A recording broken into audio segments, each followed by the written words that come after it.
نہ ہوتی جمعیت علماء اسلام کے ایم پی ایز 15 سال سے ہمارے حلقوں کے الیکشن جیتتے آئے ہیں۔ مولانا انور صاحب 18 میں MNA بنے، 2013 میں الیکشن جمعیت نے جیتے، 2018 میں JUI نے جیتے۔ ٹارچ آن کرو، ٹارچ۔ آپ 2024 میں الیکشن کون جیتیں گے؟ یار بات سنا، مزہ نہیں آیا۔ میرے قوم کی آواز اتنی کمزور نہیں ہو سکتی۔ کون جیتیں گے؟ الیکشن بھی جیتیں گے اور خان بھی جیتیں گے، خان کو بھی نکالیں گے، حکومت بھی بنائیں گے۔ آخری دو باتیں، جوہر خان کے لیے 1.5 ساری تالیاں۔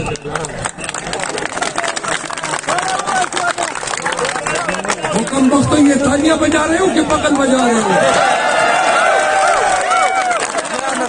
تالیاں بجا رہی ہے، تالیاں۔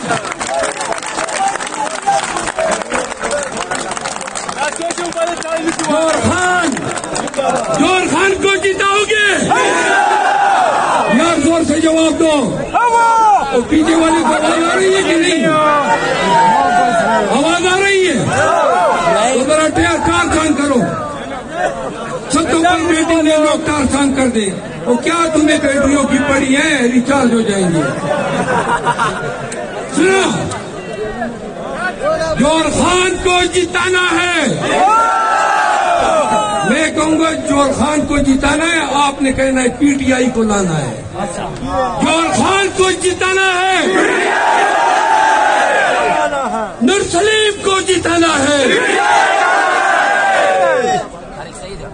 طارق سعید کو جتانا ہے۔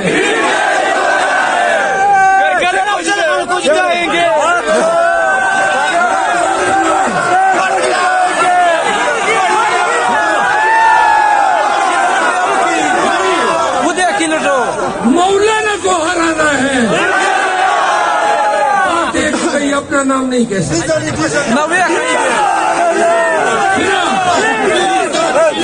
ہمارا مقابلہ ڈیزل کے نعرے، کیونکہ میرا ان کے ساتھ وقت گزرا ہے تو مجھے اچھے نہیں لگتے ہیں، لیکن PTI والے بڑی رغبت سے یہ نعرے نکالتے ہیں۔ ہم جب تک یہ ایگریشن نہ کر لیں، جب تک یہ بدتہذیبی نہ کر لیں، ایک دفعہ کرنے دو، خدا کی قسم ان کو اڑا دیں گے۔ اب ہم جا رہے ہیں کمپین میں، پورے حلقے میں ہمارا کمپین ہوگا۔ پارٹی نے مجھے کچھ کام تجویز کیے، بڑے شہروں میں جلسے کرنے ہیں۔ چند دنوں کے لیے نکلوں گا، پھر آپ کے پاس آؤں گا۔ تینوں حلقوں میں میں جلسے کروں گا، تینوں امیدواروں کے ساتھ۔ سنیں، جو لوگ اپنے علاقوں میں PTI کے لوگ، قبائل، اقوام جلسے کرانا چاہتے ہیں تو متعلقہ ہمارے امیدواران یا پھر میرے اس حجرے میں میرے لوگوں سے رجوع کریں یا مجھ سے رجوع کریں۔ میں آپ سب کا شکر گزار ہوں کہ جو فقید المثال استقبال کیا میرا، اور آج میرے حجرے میں تشریف لائے۔ آپ آخری بات پرسوں میں کروں گا، لیکن ایک بات سن لیں، ہم کمپین کر رہے ہیں، ہم پرامن کمپین کریں گے، تہذیب کے دائرے میں رہ کے کریں گے، اپنی سیکیورٹی ہماری مجبوری ہے اس کا خیال رکھیں گے، اور آپ لوگ بھی خیال رکھیں گے۔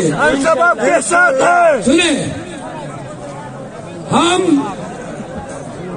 لکی مروت کو بتانا چاہتے ہیں کہ ہم آپ کو کیا دیں گے؟